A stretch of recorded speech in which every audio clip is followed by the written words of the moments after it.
As I've been going through the treks, one thing that keeps popping up is I'll have an episode and I'll look at it like, I don't remember this episode. And that's happened periodically through all of them. Yeah, every single Trek series I've covered so far. Obviously, I don't know when this is going live. I think this is going to be before Season 2, since we're probably still in Season 1. But when I get to Season 2 of Enterprise, for example, I don't remember, like, over half the episodes of that. But even TNG and DS9, there were episodes where I was like, wait, what? Like Aquiel over on TNG.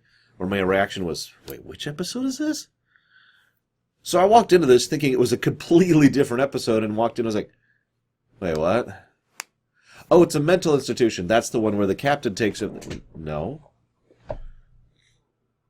Which episode is this? And having gone through it, I can firmly say why it was so unmemorable, ironically. Because this sucker, I got nothing. In fact, even my behind-the-scenes notes are barely here. So let's see. This episode was put together by Shyman Winselberg, who also wrote Galileo 7, by the way. And Black, who I've mentioned a few times, had a policy where he would go through and he would write his own notes on a script, and then he would put those into, shall we say, more polite language for the actual notes that he would give out to the writers, to the actual editors. In this case, though, Dorothy, that is to say, Dorothy Fontana, D.C. Fontana, came by and was like, oh, here's your notes. I'll go and make a copy and send it off to him.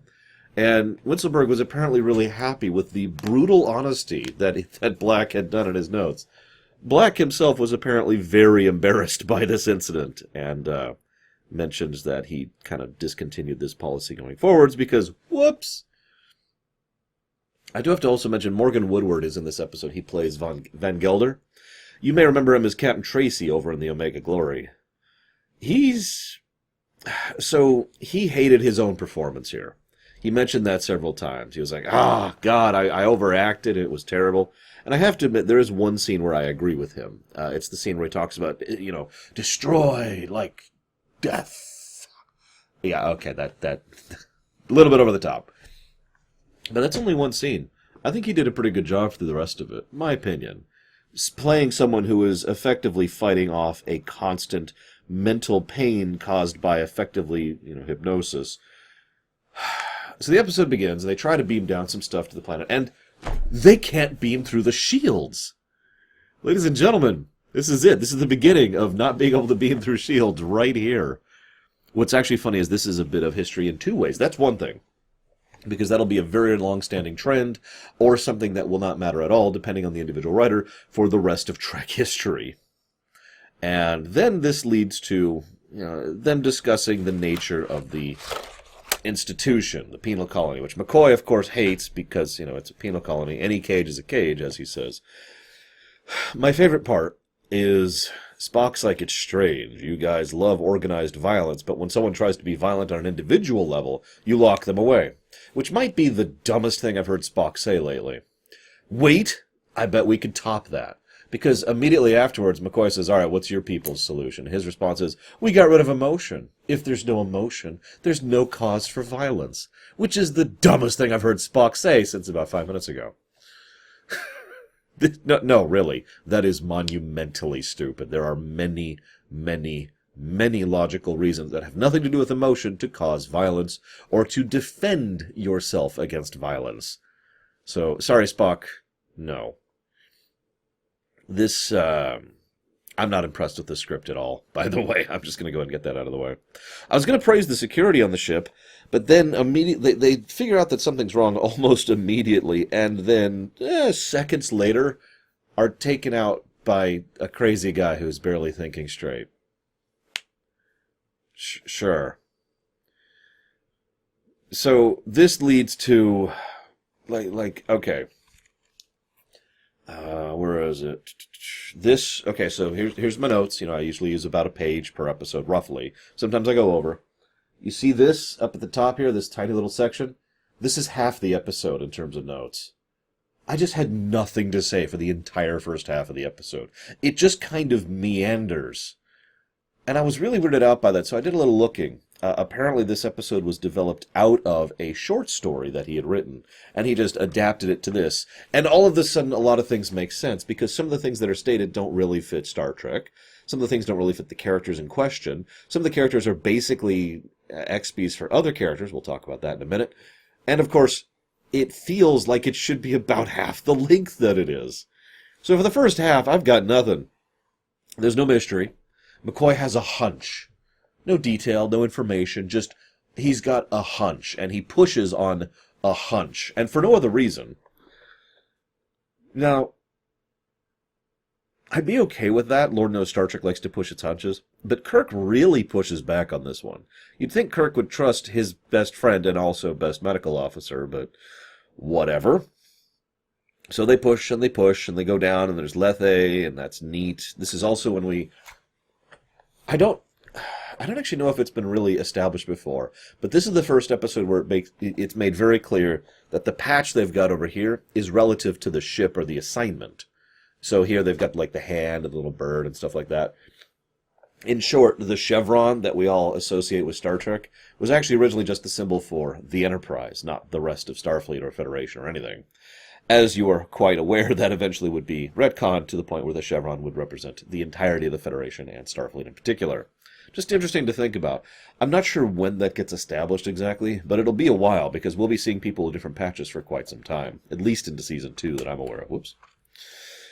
So, they say that they see the neuralizer. Okay. There's a nice slice where it cuts between Van Gelder, who's talking about the beam, and then it cuts down to them actually showing the beam, and it's totally fine. The problem is the writing here is really obvious, like even for old series Star Trek. The whole episode, Van Gelder has had this thing, reasonably well acted, where if he tries to remember something, he experiences tremendous pain and has trouble remembering it. The harder he tries, the more it hurts. Okay? This is why the Mind Meld is necessary later, which I'll talk about in a minute. But then they flat out have him say, you will forget these things. If you remember them, you will feel pain. If you try harder, you will feel more pain. It's like, okay, got it. Evil. Cool. There's also this bit where they mentioned the neuralizer was used back on Earth. You may remember I mentioned a quote by Roddenberry about criminals being made right. Well, I hunted that quote down. This is actually a quote from Melinda Snodgrass, specifically. You can find it on her blog, if you're curious, which is still being updated, by the way. She's still going. That's actually really awesome. But anywho, she's been kind of reviewing Discovery, if you're curious. Just look up Melinda Snodgrass' blog. It's cool. Anyways, moving on. And I quote her, as to the issue of law, in Gene's vision, he nearly killed the measure of a man because, according to Gene, there were no lawyers in the 24th century because, if people had criminal intentions, they, quote, had their minds made right, unquote. I found that chilling. I also pointed out you have contracts that have negotiations and conflicts of law between legal systems and divorces and et cetera, et cetera. There's no way there'd be no lawyers in the future, and that's how she got Measure of a Man actually made into the episode. Here's the thing. Let's rewind to that minds made right comment. Criminals have their minds made right. First of all, Babylon 5. Second of all, that sounds a lot like what happens in this episode, doesn't it? Like a lot. In fact, to further hammer this point home, Adams is talking about the thing, and they use the thing. We see the effects of it. The only person who really resists it to any substantial amount is Van Gelder. That's it. Everyone else is just kind of a mindless zombie who does whatever they're told to do. Like Lethe. Ha, by the way, on the naming there. So, okay, I'm kind of with that. But what really sinks it for me, what really makes this concrete, is Helen Noel, which I'll talk about in just a moment. She mentions, we've experimented with this back on Earth. Like this, and she treats this thing like it's a normal thing. In fact, she flat out states that it's not a thing of horrors, and it's just a normal device. As if, like, you or I would mention a printer is a normal device, is the tone that she's using here. A mind rewriter is that mundane to her, a trained psychiatrist. Now, they do mention that they don't like to overuse it because, the same reason you don't overuse tranquilizers on a person. But the fact of the matter is, wow! And so we can see where that whole criminals made right thing kind of goes back in the day. Also, this is a good time to mention that this episode makes no damn sense, but I said I'd talk about Helen. Let's go ahead and talk about Helen, a.k.a. Rand. This part was originally scripted and designed for Yeoman Rand. And if you pay attention to the episode, other than the trained psychiatrist bit, which is the only bit that doesn't really line up neatly, although it could be said that she simply was a trained psychiatrist as part of her, upbringing, and she shifted to, whatever branch yeoman would be under. I'm actually not sure off the top of my head. So that could still be made to work. Maybe she specialized in it back in school when she was in Starfleet Academy. Something. It wouldn't be hard to make that happen. But other than that one tidbit, every other part of the episode makes a lot more sense if you consider that this is Rand. Especially since later in the episode, the romance of the episode is actually a figment. It's a fictitious thing that she invents because she just wants him that badly. And this is made clear several times. It's just that she isn't willing to go with it because of the fact that, it's not real. In fact, when he decides to snog her in real life, she's like, no, it's not right. He forced you to do this. And we have to have a wah-wah moment with Spock for a moment there. But think about Rand and how her love for Kirk is one of her basically only character traits throughout the course of this series. And now think about her pining after him and him wanting to be with her. Now remember, check this out. This is probably one of the only smart parts of the episode, and it only applies to Rand. Kirk drops in on this party and says hi, and apparently dances with her. Okay. But then the fictitious thing is that he sweeps her back home and starts making out with her, and something happens. Okay. But none of that actually happened, which means in the actual reality, what happened is he dropped by, there were sparks flying, and he declined. Because of course he did, because he's the captain, and she was his yeoman, or Rand, or whoever she was. And thus, the whole I must resist from reaching out to you thing, which has been a recurring trend more than once already in these first 10 episodes, is now something that comes through in this. Now, I'm not saying it doesn't make sense as is, it just means there's two attractive women on the ship that he wanted to go after and never did. Oh yeah, this is a good time to mention something. I do know that this was originally written for Rand. That multiple sources corroborate that. What I'm not sure is the specifics surrounding that. Some people say that this was done to replace, Helen was a new character that was intended to replace Rand in the cast. And yet some people say that Rand was leaving the show at this point in time, which we know historically is incredibly untrue, ignoring the fact that this was before the actual troubles would start with her and this show, because that wouldn't start until Majel Barrett was actually married with Roddenberry, or at least was far more together with Roddenberry. They mentioned marriage, so I'm going to assume that's what it is. But either way, a lot of the pieces there don't actually line up, so that doesn't seem like it's true. There's also the idea that they were just trying to axe the character entirely, which I would believe, except for the fact that, again, she tends to show up a lot after this, and there's no other indications that corroborate that. As usual, trying to figure out the truth here is just kind of a thing. It's fascinating, but also kind of frustrating, Anyways. So this is a good time to talk about the Mind Meld. Yes, we finally introduced the Mind Meld into the series. Woo, so that's 2 hallmarks. One is can't beam through shields, and the other is the Mind Meld. This is the really funny part. So Roddenberry is credited by basically everyone for coming up with the Mind Meld. Okay, I'm with that. That makes sense. What's really funny, though, is I've also read other accounts that mention that kind of happened by accident. So let me rewind a second here. Originally, it was just an interrogation scene. Just a straight, boring interrogation scene. You remember I mentioned the script issues that Black had? Well, that was one of them. He was like, no, this isn't going to work. You're going to have to do better than this. Okay. So why don't we add a truth serum or hypnosis? There were several concerns with that. Now, this is funny. Check this out. One of the concerns was, if we have the ability to just force people to tell the truth on the show, then we sap a lot of the drama out of future episodes. So let's not introduce something that can force someone to tell the truth. Now, if you're familiar with Star Trek TOS, you can already see why this is funny. Especially since they've already mentioned a truth serum before now. And later the computer will be able to do that, just without anything. Anyways. So, they decided, okay, let's not add a truth serum or something like that. And there was also the concern.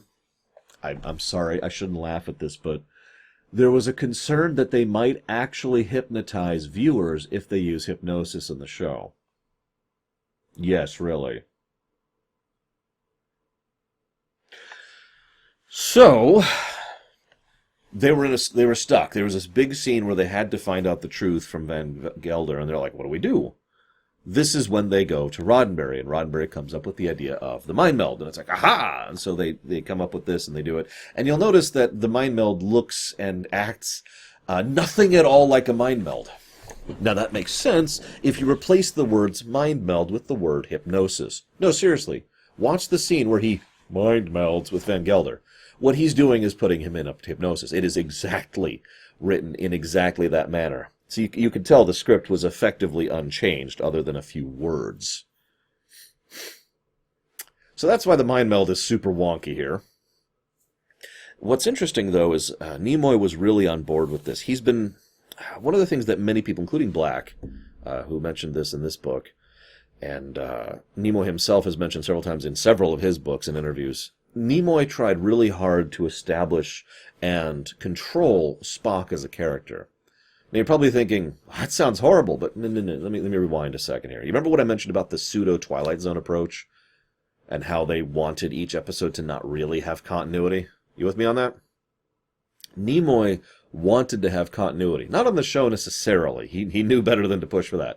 But he wanted his character to never be character assassinated. He wanted to always have a core of exactly how he played himself in order to be able to hold on to that and develop as a character and have arcs and blah, blah, blah, blah, blah, right? In many ways, and many people agree on this, Spock is who Spock is because of Nimoy, and Nimoy basically building the character within the confines of the scripts that he was handed. I agree with this assessment as well, by the way. I bring all this up because this actually had something to do with something Nimoy had done a lot of. No physical touch. Touch was supposed to be a big deal to a Vulcan, or at least to Spock. And so the idea of actually doing this, or actually what he does is this in this episode, but whatever, was supposed to be a big deal. It's supposed to be a big moment. And he emphasized that with the gravity of, oh, okay, I'll do it. I'll do it because Jim's in danger, and that's the only reason I'm doing this. And it gets across that idea. So it is a good character moment, even though it's just hypnosis. Meanwhile, Kirk's an idiot. Okay, so there's this neural device, which I'm very suspicious of, and so is my entire senior staff. All right, cool. And by that I mean the big three. So both my science officer and my chief medical officer, both of whom are my friends, have told me this thing is super suspicious. Okay, I'm going to point it at my face and see what happens. And lo and behold, this turns out to be exactly as dumb of a decision as it sounds. This is stupid on every level. I can't even begin to explain how stupid this is. I'm failing. I'm failing at analyzing this. Okay, so he wants to make sure that this thing works by testing, by trusting and rewriting his brain to Helen, which again would make more sense if it was Rand and he had the pre-existing friendship and trust in her. But ignoring all of that, the simple fact is what actually happened in the episode could happen easily. You're still strapped into the device.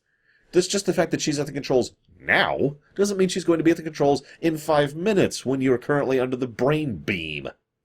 Ignoring the fact that this is a mind wipe device. So then Adams comes in, nukes Kirk's brain, because of course he does, and says you're deeply, desperately in love with her. Why? Where does that come from, and why does he actually do that? Is he just establishing control? That's actually, yeah, this is a good time to bring up something. Adams is probably the most pathetic villain I've ever seen in Star Trek. I'm sure there's other competition there I'm not thinking of right now, but what the hell is with this guy? He's using this brain beam to brain up everyone in his colony. Okay, sure. And then Kirk comes down, and so his big plan is to brain beam Kirk in order to... Like, what's the end goal here? What is he trying to do? No motivation is ever mentioned.